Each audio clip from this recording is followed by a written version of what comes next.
parle de relation, on doit accepter l'idée qu'on est séparés les uns des autres. Et c'est pour ça que ça va nous parler d'incarnation. Parce que quand on a du mal avec les relations, souvent, on a du mal avec l'incarnation. En fait, mon petit schéma d'incarnation, s'il vous plaît, il est là.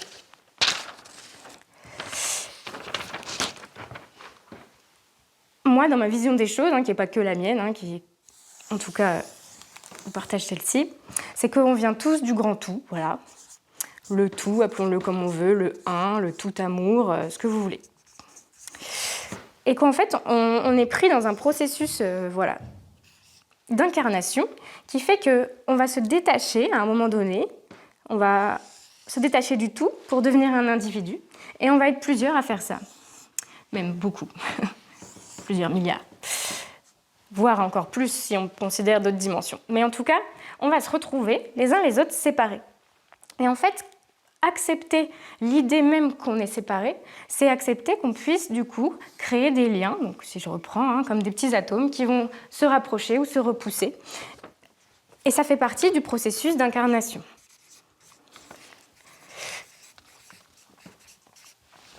Donc on est plusieurs individus qui sont quand même frappés au départ de leur vie par la loi de l'oubli, c'est-à-dire je ne sais plus ce que je fais là, je ne sais plus pourquoi je me suis incarnée, je ne sais plus que je viens d'ailleurs. Ok. On va vivre des expériences, ça c'est le jeu de la vie, je schématise énormément. Le jeu de la vie, donc voilà, on va se repousser, on va s'attirer, il va y avoir des choses compliquées, il va y avoir des choses chouettes, on va vivre tout ce jeu-là, on va en tirer des expériences, des apprentissages, qui vont permettre notre évolution et nous permettre de refaire un tour pour peut-être se réincarner dans un autre espace avec d'autres compétences et d'autres, c'est pas le mot compétences, mais en tout cas d'autres ressources. Donc là, quand on est là, qu'on croit à ça ou pas, peu importe, quand on arrive là sur Terre, même enfant, nous on prend très au sérieux tout ça. Parce que nous, on ne se rappelle plus forcément du reste. Et du coup, je crois vraiment, je suis persuadée qu'il y a un toi et un moi. Qu'on n'est pas la même personne au final. Ton échelle de temps, là, quand tu dis que ça fait le tour, c'est une vie. Ouais. Ton échelle, c'est ça. Oui, on va dire ça. En réalité, si je voulais être plus précise, là, on ne revient pas vraiment au tout, on revient à une entité du tout. Parce que si tu veux, à l'intérieur de ça, tout est dans tout. Donc on revient au niveau qui correspond à notre niveau vibratoire et qui va nous permettre d'alimenter cet espace-là pour refaire un choix d'incarnation. En fait, voilà, ce soir, le sujet, c'est pas le karmique et l'incarnation. Et en fait, ça change rien vraiment de croire à ça, mais juste, c'est cette notion-là d'accepter la séparation qui est intéressante pour ce qui nous intéresse aujourd'hui. Parce que quand on s'incarne, on quitte le tout, on fait un voyage vers l'individualité. Et c'est seulement une fois qu'on est séparés, parce que tant qu'on n'est que un, il ne peut pas y avoir de différence, il ne peut pas y avoir de conflit, il ne peut pas y avoir d'alliance. Donc le jeu ne peut exister que quand on est séparés. Donc voilà, avoir un problème avec les relations, alors là je ne parle pas de relations dysfonctionnelles, mais déjà dans l'idée de se dire, oh là là, les relations c'est vraiment un truc, c'est finalement, indirectement, on pourrait se dire que c'est quand même avoir aussi un petit problème avec l'idée même qu'on est séparés. Donc c'est intéressant de voir ça. Sachant que si on est venu là, si à un moment donné une partie de nous, en tout cas de notre être profond, a décidé de jouer à ce jeu-là, c'est la raison même pour laquelle nous avons pris forme humaine en fait. C'est pour venir jouer à ce jeu-là. Sinon, on ne s'incarne pas. On reste dans le 1. On n'a pas besoin d'être séparés. Donc, c'est, refuser quelque part de jouer le jeu de la vie, que de ne pas aller vivre des expériences relationnelles. Et en même temps, et vraiment je comprends, c'est bien normal, quand on croit que le jeu nous fait trop mal, d'avoir envie d'arrêter d'y jouer, en fait. C'est bien normal. Alors on va regarder pourquoi le jeu se met à nous faire mal. C'est la première partie que je vous propose. Je vérifie, j'ai pas un petit schéma à faire. Alors, est-ce que c'est vraiment le jeu qui nous fait mal ou est-ce que c'est nous-mêmes qui nous faisons mal avec des parties de nous-mêmes? Telle est la question. En tout cas, on va explorer comment le lien devient souffrant. Et pour ça, on ne peut pas parler en fait de relation sans parler de la notion d'attachement. Parce que l'attachement, c'est par ça qu'on commence quand on s'incarne. Comme je vous l'ai dit, c'est une question de survie. Et quand cet attachement il est problématique dès le départ, eh ben, bon courage. Enfin, en tout cas, l'attachement, c'est la première chose nécessaire pour survivre. C'est-à-dire que, en fait, une petite âme ou un bébé, si vous préférez qu'on dise les choses clairement, en fait, elle a des besoins, en tout cas chez l'être humain. Hein, il y a des animaux qui ont leur enfant, enfin leur progéniture, qui sont autonomes tout de suite. Nous, en tant qu'animal, l'humain, quand on naît, on a besoin d'un autre être pour survivre. Et ça, c'est pas rien. Ça veut dire qu'on va avoir besoin de s'attacher à cette personne parce que notre survie dépend de cette personne ou de ces personnes. Ce qui fait qu'en fait, c'est un des outils qui permet au jeu d'exister. Donc la petite âme, là, elle descend, elle vient s'incarner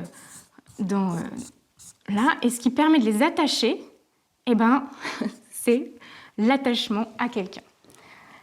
Si la petite âme, elle ne s'attache pas à quelqu'un d'extérieur, en fait, ça a du mal à s'incarner. Donc, on est obligé, c'est comme la pâte à fixe, quoi. On a besoin de l'avoir. Donc, on ne peut pas s'en défaire. Par contre, l'attachement, il peut être sécure ou insécure, en fonction de plein de choses, en fait. Hein.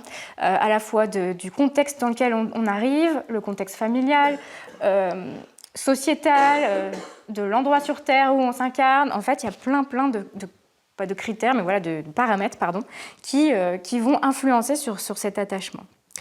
Donc, si jamais on n'a pas répondu à nos besoins physiologiques, si on n'a pas eu de sécurité, pour plein de raisons, en fait, si les êtres qui étaient censés nous nourrir nos besoins ont eu des défaillances, parce qu'eux-mêmes en manquaient aussi, il y a des mille et une raisons.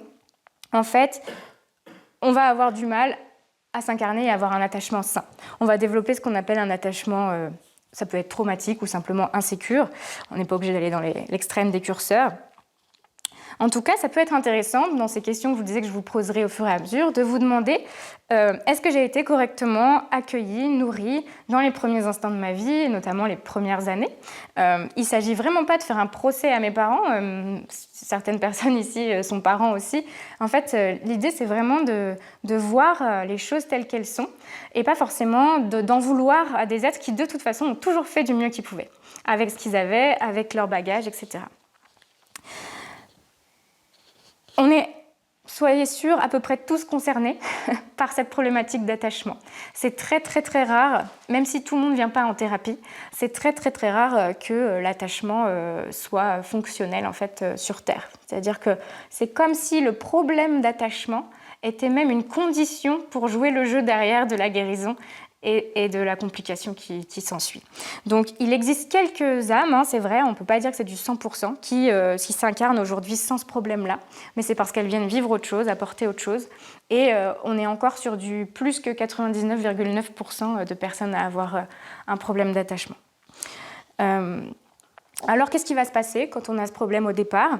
Eh ben, on va commencer à jouer un jeu terrible que j'imagine vous connaissez tous, puisque ma survie dépend de cela. Hein, c'est avant même d'avoir le langage, ça s'installe, et après, quand on grandit, ça reste.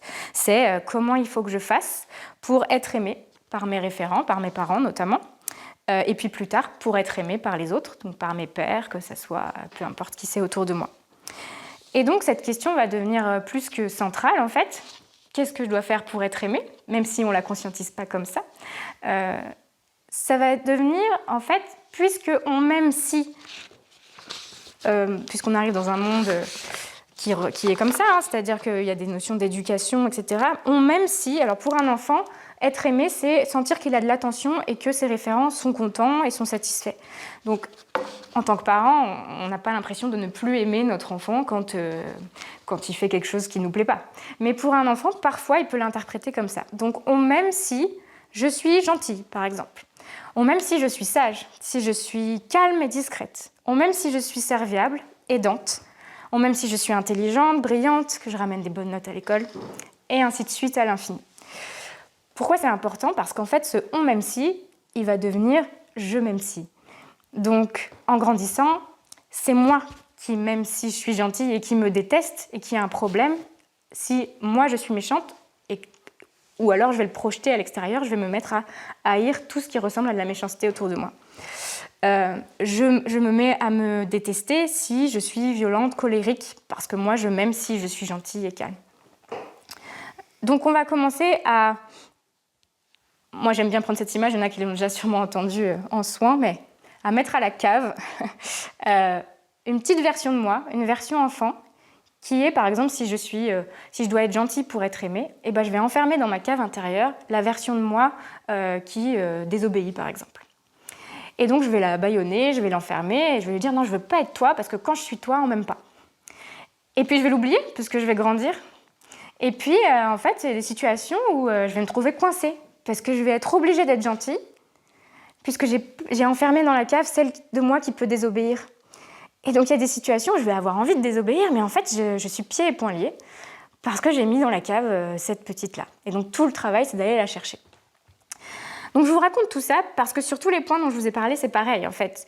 Si je suis aimée quand je suis sage, calme et discrète, bah alors, quand je vais grandir, je vais ne pas m'aimer ou ne pas aimer ceux autour de moi qui prennent toute la place, qui sont agités, qu'on voit beaucoup, qui se mettent en avant.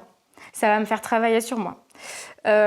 Si je suis aimable ou aimée quand je suis aidante, quand j'aide les autres, serviable, bah alors je vais avoir un problème avec l'égoïsme, avec le fait de penser à soi. Ça va me faire réagir les gens qui se font passer en premier, etc., etc.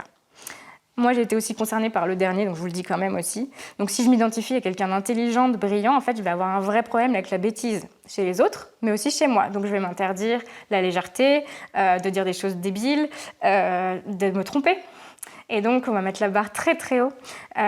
Et donc, ça va nourrir l'immobilisme et l'inaction souvent. Et ainsi de suite, à l'infini, bien sûr. Donc, en fait, ma vie est désormais régie par ça, par rapport à ça. Ça conditionne l'image que j'ai de moi-même et l'amour que je me porte, cette histoire d'attachement. Donc, c'est pas rien. Parce qu'en fait, c'est cette énergie-là qui va se mettre à créer les relations qui vont m'arriver.